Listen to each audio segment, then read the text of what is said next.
Sang roti.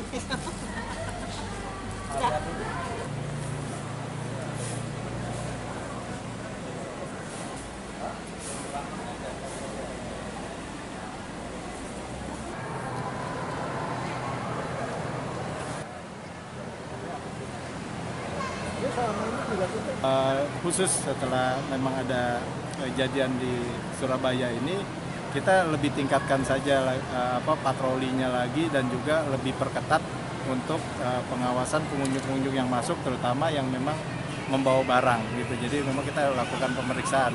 Tapi di satu sisi juga tentu kita harus koordinasi sama pihak kepolisian, dan pada saat itu setelah kita dengar kejadian di Surabaya, kita langsung berkoordinasi dan kita minta support dari mereka untuk dibantu supaya pengamanan di mal ini bisa lebih maksimal.